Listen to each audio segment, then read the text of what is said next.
అదే RTV app వార్తల్ని క్షణాల్లో చదివే అవకాశం ఉంటుంది. ఒక న్యూస్ పేపర్, ఒక టెలివిజన్ ఛానల్ మీ చేతుల్లో ఎప్పుడూ ఉంటాయి.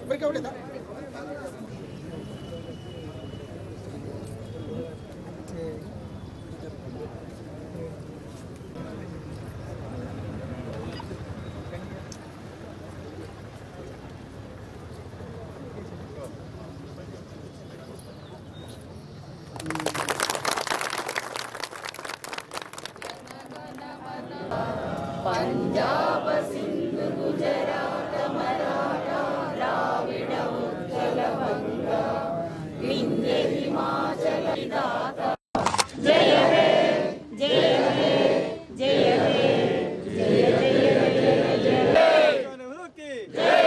Doctor B R. अंबेडकर की 70వ స్వాతంత్ర దిన సందర్భంగా ఈరోజు చాలా సంతోషంగా ఉంది.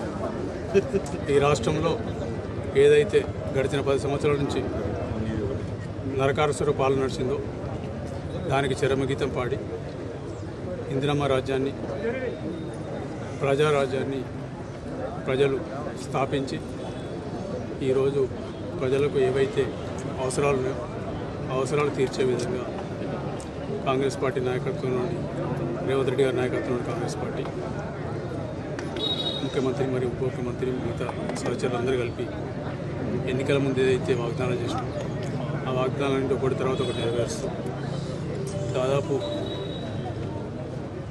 చెప్పిన వాగ్దానాలు దాదాపు ఒక 70% 80% ఇప్పటికే మొదలుపెట్టినాం. సరే మొదలుపెట్టినా కూడా ఈథింగ్ ట్రబుల్స్ అన్నట్టు కొన్ని జాగాలు అక్కడక్కడ కొన్ని సమస్యలు, ఆ సమస్యలన్నీ కూడా మేము అన్న 8 నెలల్లో మాకు 3 నెలలు ఎన్నికల కూడవి ఈ దాంతో కొంచెం అక్కడక్కడ చిన్న హికప్స్ ఉన్నాయి. అవి కూడా సరిదిద్దుకుంటూ రైతులకు రుణమాఫీ సాధ్యం కాదని చెప్పి అది 31,000 రుణమాఫీ 10 సంవత్సరాలు చేద్దాం చేయకపోతే భారతదేశంలో మొట్టమొదటిసారిగా ఒక రాష్ట్రం దేశం ఇదివరకు ఒకసారి మొత్తం దేశంలో ఉన్న వ్యవసాయ అనుబంధ సంస్థల అనుబంధ పరిశ్రమల రుణాలను ఒకటేసారి మాఫీ చేసిన చరిత్ర 2008లో అప్పటి ప్రధానమంత్రి మన్మోహన్ సింగ్ గారి నాయకత్వం, సోనియా గాంధీ గారి నాయకత్వంలోని ప్రభుత్వం అప్పుడు ఒకసారి మాఫీ చేసింది. మళ్ళీ రెండోసారి మొత్తం రుణాలను ఏకకాలంలో మాఫీ చేసిన చరిత్ర ఒక రాష్ట్ర ప్రభుత్వానికైతే ఈ తెలంగాణ రాష్ట్రానికి నట్టి దక్కింది.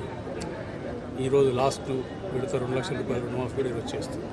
అదేవిధంగా రైతులకు ఏదైతే చెప్పినా అన్నీ చేస్తున్నాం. ఈ నియోజకవర్గంలో కూడా చాలా మీరు చూసింది ఇప్పటివరకే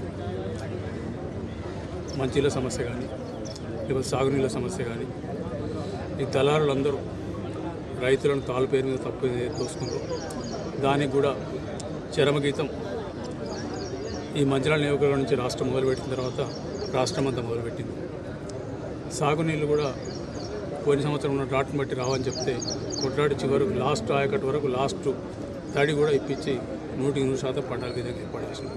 ఏవైతే సాగునీటి సమస్యలు వాటిని అడ్రస్ చేస్తూ కరకట్టల సమస్య కానివ్వండి, మాతా శిశు హాస్పిటల్ కానివ్వండి, సూపర్ స్పెషాలిటీ హాస్పిటల్ కానివ్వండి, అక్కడ లిఫ్ట్లు కానివ్వండి, లేకపోతే రోడ్లు కానివ్వండి, బ్రిడ్జ్లు కానివ్వండి, industrial corridor, industrial park, IT park, ఇవన్నిటి కూడా దగ్గరికి వచ్చిన టైం దగ్గరికి అన్నిటికీ ఫౌండేషన్ వేసే రోజు చాలా దూరం లేదు. అన్నీ అనుకూలిస్తే 1వ తారీఖు సెప్టెంబర్ నాడు ముఖ్యమంత్రి గారి నాయకత్వంలో మిగతా డిప్యూటీ సీఎం గారు కానీ మిగతా నాయకులందరూ మంత్రులందరూ వస్తారు. ఖర్గే గారి టైంని బట్టి ఒక కారు కూడా వచ్చే ఆ రోజు అన్నిటికీ కార్యక్రమాలకు జరుగుతుంది. కాంగ్రెస్ పార్టీ ప్రభుత్వం ఈ సమాజంలో ఉన్న 90% ప్రజలకు ఏది అవసరమో దాన్ని దృష్టిలో పెట్టి వాళ్ళ కోసం పనిచేసే ప్రభుత్వం ప్రజల ప్రభుత్వం. మరిన్ని వీడియోస్ కోసం ఛానల్ ని సబ్స్క్రైబ్ చేయండి. లేటెస్ట్ అప్డేట్స్ కోసం వాట్సాప్ ఛానల్ ని ఫాలో చేయండి. అండ్ లింక్ డిస్క్రిప్షన్ లో ఉంది.